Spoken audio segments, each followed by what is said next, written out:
بسم اللہ الرحمن الرحیم۔ الف لام میم، اللہ اعلم بمرادہ۔ سورہ بقرہ کی ابتدائی آیت الف لام میم کے متعلق چند باتیں عرض کی جاتی ہیں۔ الف لام میم سے آیا کیا مراد ہے؟ مفسر حضرات عموماً اس کا ترجمہ خاص طور پر نہیں کیا کرتے ہیں، لیکن بعض حضرات فرماتے ہیں کہ الف لام میم میں سے جو الف ہے اس سے مراد اعلیٰ اللہ ہے، یعنی اللہ کی نعمتیں، اور لام سے لطف اللہ مراد ہے، یعنی اللہ کی مہربانی، اور میم سے مجد اللہ یعنی اللہ کی بزرگی مراد ہے۔ بعض حضرات فرماتے ہیں کہ الف سے اللہ مراد ہے، لام سے جبریل مراد ہے، اور میم سے محمد صلی اللہ علیہ وسلم مراد ہے۔ لیکن محققانہ اور تحقیقانہ بات یہ ہے کہ ان کی معنی اللہ ہی جانتا ہے۔ جب ان حروف کی معنی کی جائے گی تو اس وقت صرف یہ بولا جائے گا اللہ اعلم بمرادہ،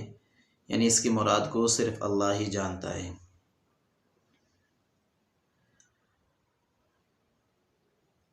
سورہ بقرہ بہت بڑی فضیلت والی سورت ہے۔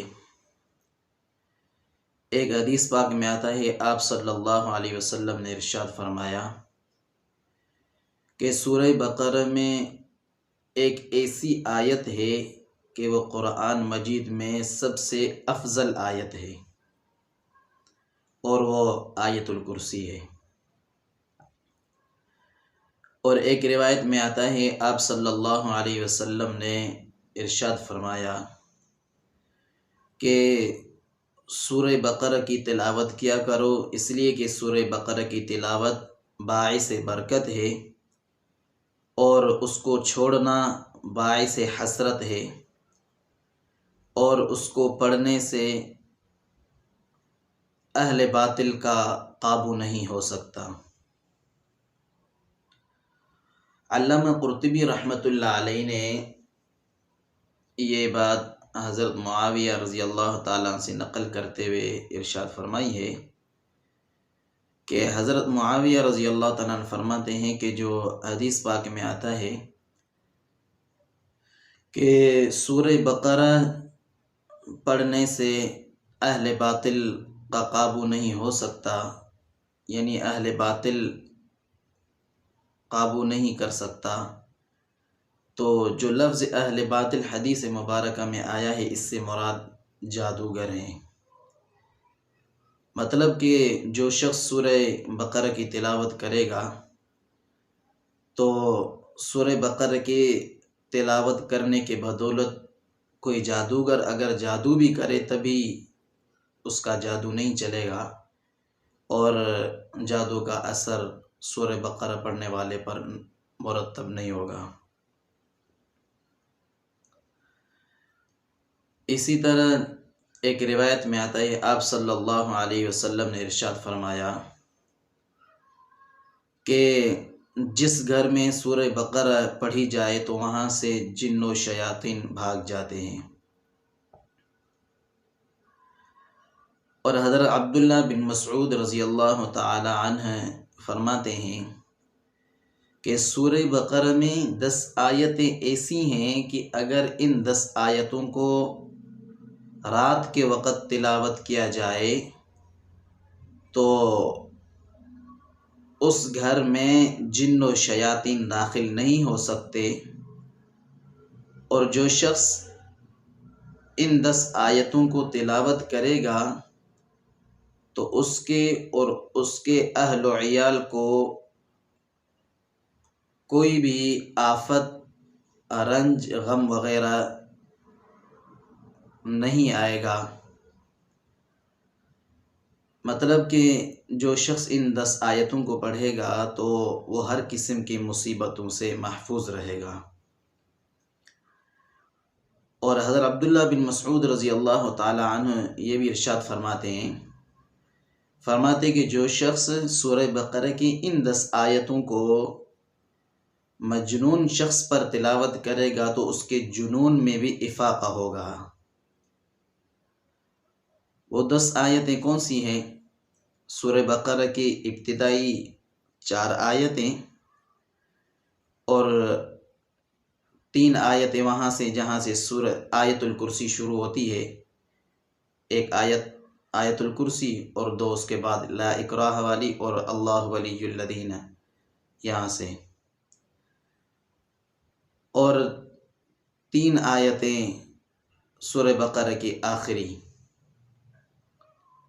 تو یہ 10 آیتیں ان کی بھی بہت سی فضیلتیں ہیں۔ ویسے بھی ہم نے بھی بہت سے علماء کرام سے سنا ہے کہ اگر کسی کے گھر میں شیاطین وغیرہ داخل ہوتے ہوں اور وہاں فتنے بہت ہو یا مصیبتیں بہت ہوں، آپس میں لڑائی جھگڑے ہوتے ہوں، تو کافی علماء سے یہ بات بھی سنی گئی ہے کہ اگر ایسا گھر ہو یا ایسا مکان ہو یا دکان ہو، کوئی کارخانہ ہو، کوئی فیکٹری وغیرہ ہو کہ جہاں برکت نام کی کوئی چیز نہیں اور ہر آئے روز فتنے برپا ہو رہے ہیں، لڑائی جھگڑے چلتے ہوں اور وہاں جو لوگ رہتے ہوں ان کو سکون میسر نہ ہو، تو علماء اکرام فرماتے ہیں کہ اگر اس کارخانے میں، اس مکان میں یا اس گھر وغیرہ میں اگر 41 دن تک ہر روز سورہ بقرہ کی تلاوت مسلسل کی جائے تو انشاءاللہ اس گھر میں بھی باعث خیر و برکتیں ہوں گی، اس گھر میں بھی اللہ تعالیٰ کی طرف سے رحمتیں نازل ہوں گی اور ہر قسم کی آفات، مصیبتیں اور جن اور شیاطین وغیرہ کی جو وہاں سازشیں ہیں وہ سارے کی سارے وہاں سے ختم ہوں گی۔ اس لیے ہمیں بھی چاہیے کہ ہم بھی یہ معمول بنائیں کہ ہم اپنے گھروں میں کوشش کر کے سورہ بقرہ کی تلاوت کریں، اور سورہ بقرہ کی تلاوت کرنے سے برکتیں نازل ہوں گی۔ حدیث پاک میں بھی آتا ہے نا، میں نے آپ سے عرض کیا کہ آپ علیہ الصلوۃ والسلام نے ارشاد فرمایا کہ سورہ بقرہ کی تلاوت باعث برکت ہے اور اس کو چھوڑنا باعث حسرت ہے۔ اس لیے ہمیں چاہیے کہ ہم بھی سورہ بقرہ کی تلاوت کریں تاکہ ہمارے گھر سے بھی آفات، مصیبتیں، رنج، الم کی تکلیفیں ساری دور ہو۔